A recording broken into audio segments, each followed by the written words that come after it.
Rácata. De la historia del boxeo mexicano se pueden recoger miles y miles y miles de episodios, y de ellos, sucesos sobre muchos boxeadores. Ahora vamos a platicar dos en especial, que gustaron demasiado de la pachanga, de la fiesta, de las muchachas, del relajo, de invitar y de muchas otras cosas como el chupe. Pero que fueron grandes peleadores, eso sí, sin lugar a duda. Dos de ellos pertenecieron al mismo establo.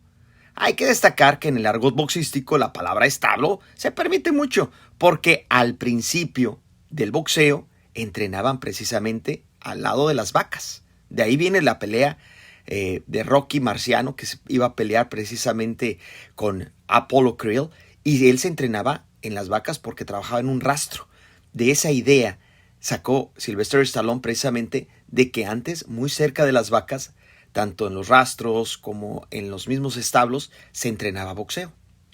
En ese establo que les estoy platicando, en México, era de uno de los mejores managers de todos los tiempos y quizá el número uno del país azteca. Y ya para decir eso es mucho, porque como ha habido boxeadores, también ha habido grandes maestros como Ignacio Beristain, el mismo Abel Sánchez. Podríamos mencionar a tantos, Cristóbal Rosas, Lupe Sánchez, en fin. Hoy vamos a hablar de Arturo El Cuyo Hernández, que para muchos, repito, el número uno. Y tenía a varias joyas. Pero hoy vamos a hablar de Púas Olivares y de José Toluco López. Más de una vez ambos peleadores fueron señalados como parranderos, borrachos y en sí, bueno, aún así triunfaron sobre el ring. Imagínense hasta dónde hubieran llegado, si así fueron altas las cúspides. ¿Qué montañas no hubieran alcanzado si hubieran sido disciplinados como ahora el Canelo? O muchos más que podríamos decir que dejaron su historia en el mundo del pugilismo. Ambos, por coincidencia, fueron de los contados y auténticos ídolos del pugilismo nacional. Me refiero obviamente al Toluco y al mismísimo Púas. Todo lo que hicieron ambos llamaban poderosamente la atención. Tanto el Toluco como Olivares no podían salir a la calle, porque decenas de personas se le acercaban y ahí iban tras ellos en una procesión que solo consigue un ídolo auténtico. No esos de papel, no esos que eligen rivales. Ambos fueron ídolos. Sí, también parranderos, nadie se los va a quitar. Tal parece que para los fans era condición en aquel tiempo que fueran así, relajientos, relajados, alejados de la disciplina para quedar en el corazón de los aficionados, y ante esas circunstancias era el Cuyo Hernández quien se encargaba de hacer oficios perfectamente, oficios alternativos para distraerlos un poquito más. Pero si tenían que descubrir que eran del vicio, es decir, del alcohol, pues el Cuyo pues decía, así es el pueblo. Llegaban los reporteros al gimnasio, y así como los de la radio, de la televisión, y don Arturo, el de Salto, Jalisco, les decía a todos, pues si no vino a entrenar, ¿por qué está esta parranda? Anoche lo vieron en una cantina. De esta forma, ¿es posible que entrene usted?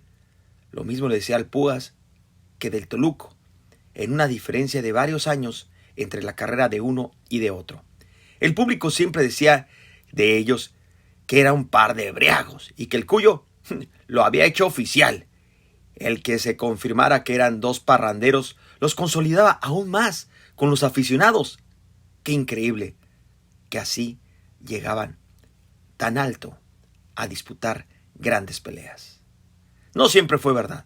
Con el paso del tiempo y tras el retiro del Toluco, surgieron declaraciones de personas clasificadas que conocían del asunto, y en algunos casos desmintieron al Cuyo. Personas que llegaron a ver al Toluco señalaban que no andaba borracho, y también que si no había ido al gimnasio fue porque no lo había citado su manager. Y lo mismo pasó con Olivares. En una ocasión don Arturo nos dijo en el desaparecido gimnasio Jordán que Olivares no tenía remedio.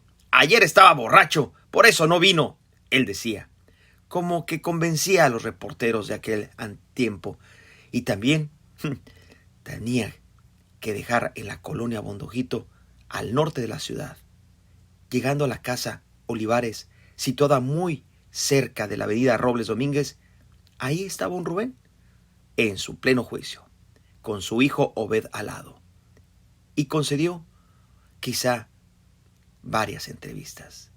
El Cuyo lo que hacía era aumentar la leyenda. Los dos ídolos fueron borrachos, pero no tan borrachos. Y peor, que uno de ellos fue personificado por los polivoces.